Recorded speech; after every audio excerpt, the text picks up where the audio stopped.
The woman calls herself a witch. She claims to be performing an ancient ceremony of candle magic. The power of the planets has been petitioned, and as the paper burns, a spell is cast. This rite of witchcraft is being practiced in Salem, Massachusetts, a place where people believed to be witches were once put to death.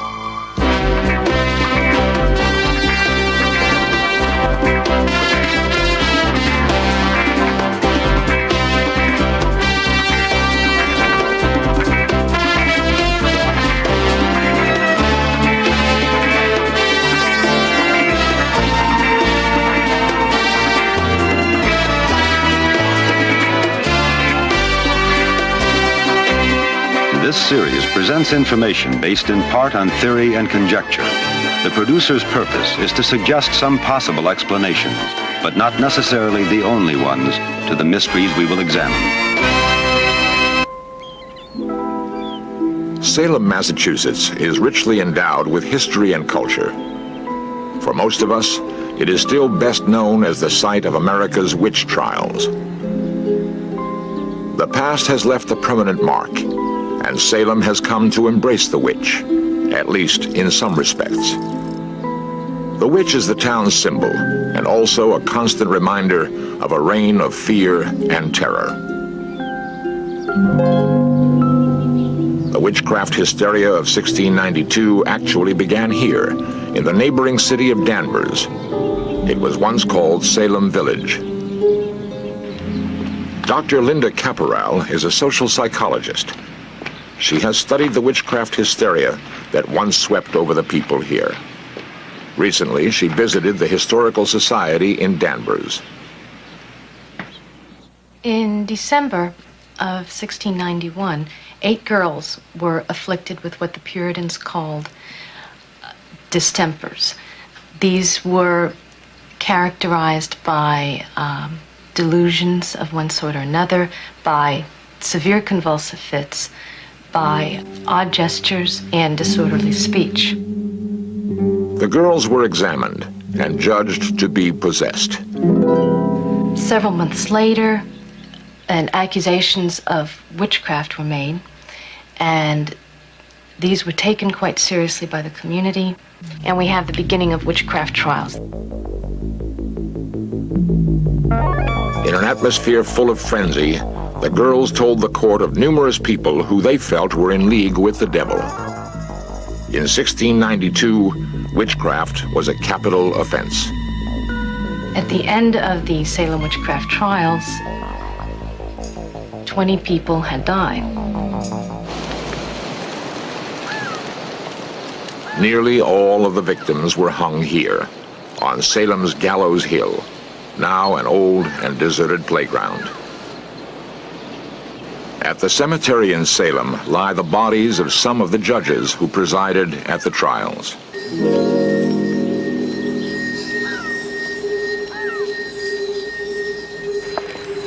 Despite its terrible history, witchcraft now thrives in Salem. Meet Laurie Cabot, the city's official witch.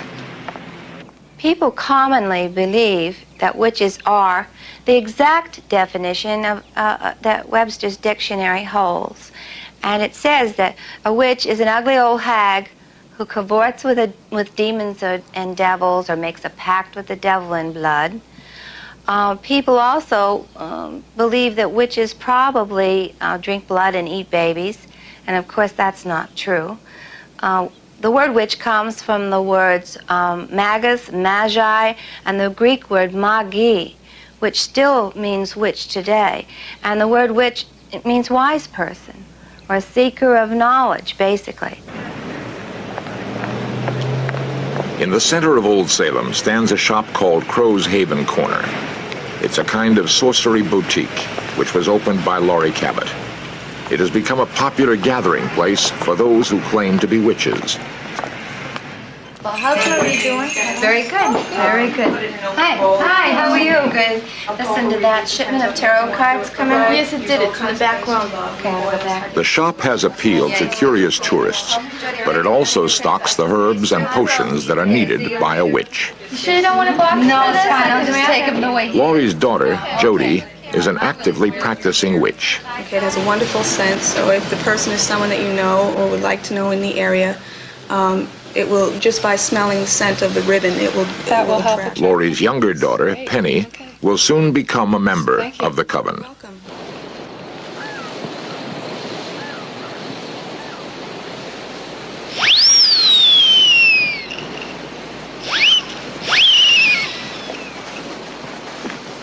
Laurie's coven has gathered to initiate a new witch.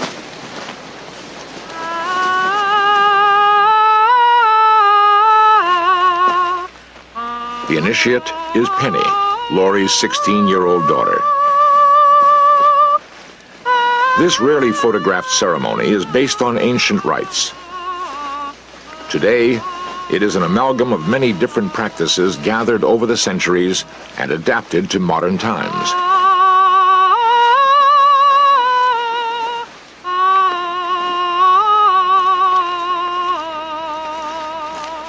Laurie begins the rite by casting a magic circle around the entire coven.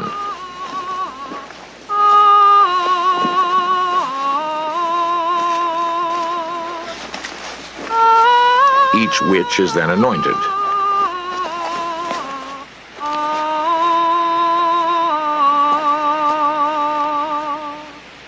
I charge this circle to protect us from all negative and positive energies and forces that may come to do us harm. So mote it be. So mote it be. I draw into the center of this circle the energy of the universe and the wisdom of the pentacle. So mote it be. We bind your hands in infinity. We bind your creativity to the earth to aid us and help us. In the name of Isis, the Great Mother, and the Holy Maiden. Lady Day, on quiet Lady Day, with blossoms in her hair, comes the form of the fairy maiden, leaving green everywhere.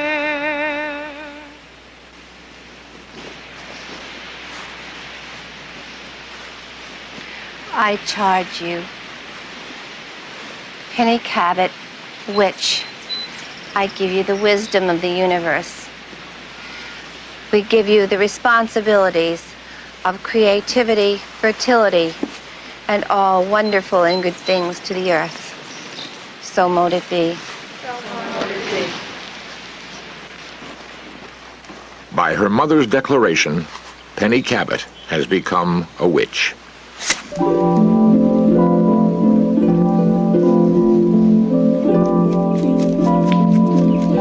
As a new witch in the coven, it is now Penny's duty to perform alone a sacred ritual. In a forest not far from Salem, Penny gathers the tools to cast a spell. From pine needles, leaves, and from her witch's cord, she will summon the powers she needs. The spell will be for herself. It will focus and concentrate her natural powers of witchcraft.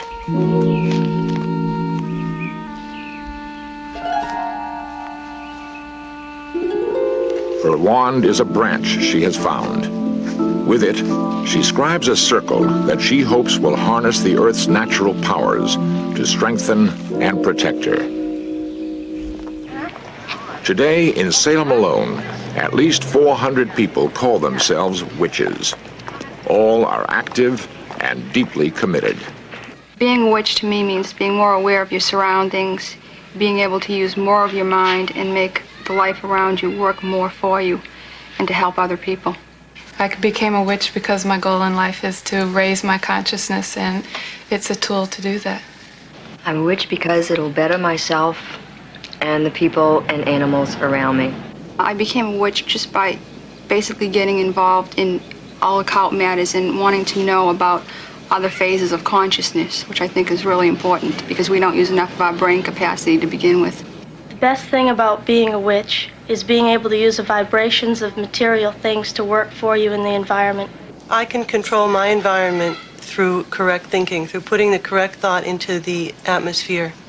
by concentrating. I don't think everyone should be a witch. I don't think it's for everyone, because to be a witch is a commitment. And to commit yourself, you have to spend a good deal of your life studying, learning about the world around you, various things. If we do healings, we have to know about anatomy. You have to be willing to make that kind of a commitment, and that's not for everyone. For Laurie Cabot and the members of her coven, witchcraft is not an idle interest. It is an integral part of their lives.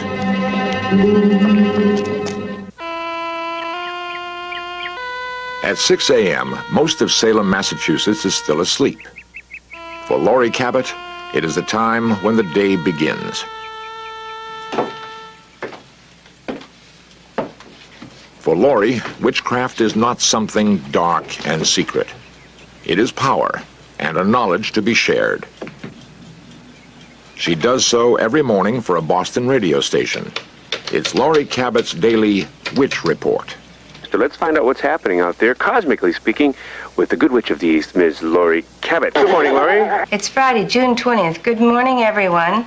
The moon is in Libra, and the emphasis is on good manners, consideration, and tact. Venus, Saturn, and Neptune are harsh today, so hurt feelings are bound to happen. Just bliss out and fantasize a lot and wear rainbows. This is Laurie Cabot, a good witch from Salem. Remember, every ending is a beginning. And for all of us, this is law. Where we enter in, from there we must withdraw. Bye-bye.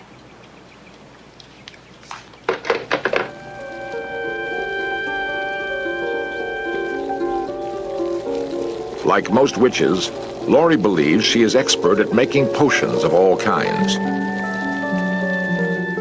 When the potion is nearly done, she imbues it with her own power.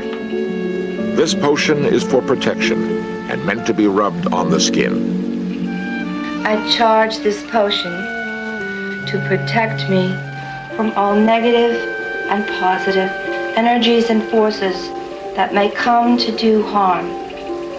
So mote it be.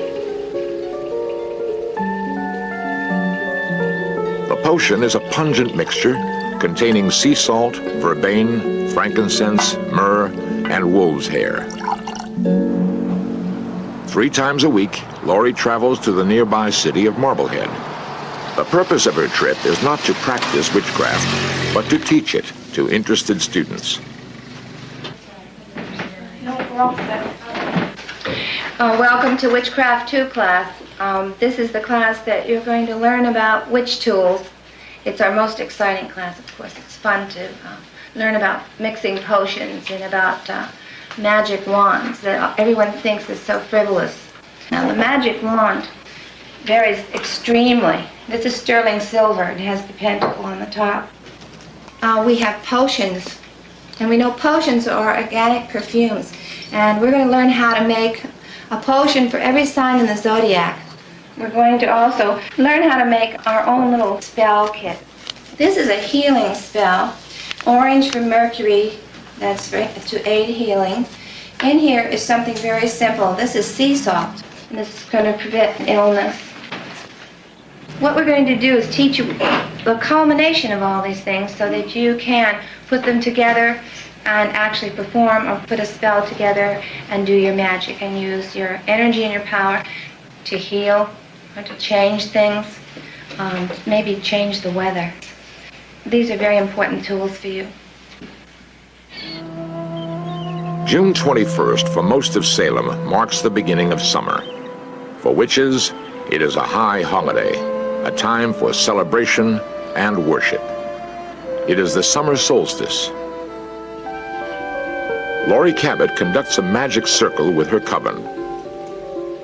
I charge this circle to protect us from all negative and positive energies and forces that may come to do us harm.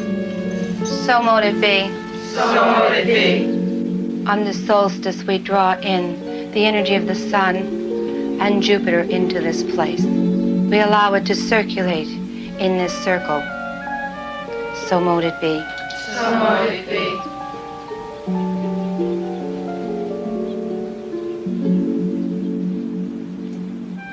I I charge this chalice with the energy of Jupiter and the sun and the gift of the Great Mother Isis, so mote it be. So mote it be. Those who today practice witchcraft regard it as a religion. It has only been in recent times that its unorthodox rituals have even been tolerated. We ask that we be granted correctness, balance, purity, and the power of the forces in this circle for the good of all people, so mote it be. So mote it be.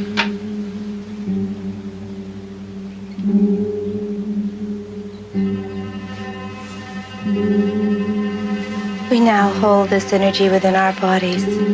The witches now form a cone of power, uniting and concentrating their energy. Finally, the magic circle is uncharged.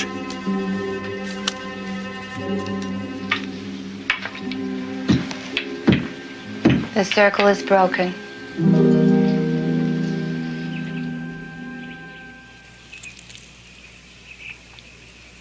If Laurie Cabot had practiced witchcraft in colonial Salem, she most certainly would have been hanged. In the 17th century, spirits, devils, and demonic possession were thought to be very real. Witches were believed to be the human servants of evil. Even so, what was the reason that Salem Village suddenly fell into a violent episode of witchcraft hysteria? Dr. Linda Caporal has carefully developed a new and compelling theory. Since the time of the Salem trials, there have been numerous explanations as to the causes of the crisis. And these explanations include that there was mass hysteria, that there was fraud, that the girls were play acting, and that they falsely accused people. Another explanation is that there was indeed witchcraft in the neighborhood, that the girls had been involved with it and became mentally ill as a consequence of their guilt. These explanations are not really adequate because they don't address the originating causes of the symptoms, which first caused the Puritans so much concern. I think that the original causes of the girls' behavior, and behavior was what started the crisis, was eating contaminated bread, and that the bread is contaminated with a parasitic fungus known as ergot. Ergot is a fungus which grows on grain, most especially on rye, and it has a number of potent pharmacologic agents in it, especially one called isoergine, from which LSD is derived. Was the Salem witchcraft hysteria the result of demonic possession or of a then unknown form of chemical poisoning? The symptoms that are alluded to in the trial records are pinpricking, choking, disorderly behavior, convulsions, hallucinations. These are all the kinds of symptoms that you would expect from convulsive ergotism. Was this the devil loosed in Salem in 1692? Today, the people of Salem seem, at least, to tolerate their witches. And the public practice of witchcraft is taken in stride. Laurie Cabot claims to have the power to radically change the weather. On the waterfront of Salem, she gave it a try. I call on the Archangel Uriel to come and do my bidding.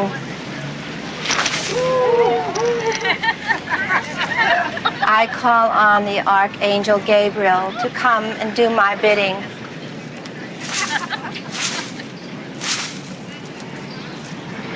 I call on the Archangel Michael to come and do my bidding. I call on the Archangel Raphael to come and do my bidding.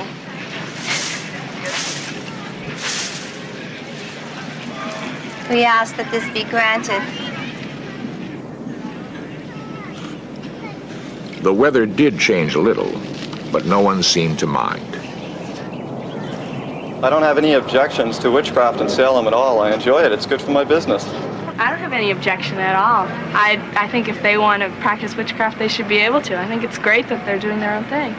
The witchcraft stories that go around here draw a lot of people in. Well, it's clear that in the Bible, the witchcraft is condemned, and the people who are practicing it are not condemned if they're willing to give it up later, but I feel like they're just postponing the fullness of life they might enjoy if they look to the true source and not just some playing into the devil's hands, which they're doing whether they're conscious of it or not. Now, the witches in Salem don't give us any problems. They're very law-abiding. People often ask me, do you think the witch trials are over in Salem, or could witches be persecuted again? And I have a feeling because of our lack of education, there's a possibility through people's belief systems that it could happen again if we do not educate ourselves well enough. People need, excuse the expression, scapegoat, somewhere to put their anger and their unexplained happenings. But if they really knew what we know, it could never happen again. We don't intend it to happen. It won't happen to the witches of Salem, I can guarantee you that. Despite the horrifying past, witchcraft in Salem is alive and well and determined to survive. The witchcraft hysteria that swept through Salem nearly 300 years ago ended as quickly as it began. Many of the accusing girls made poignant public apologies, and Massachusetts became the first state to remove witchcraft from its catalog of capital offenses. Perhaps the worst of all demons and devils are ignorance, intolerance, and fear.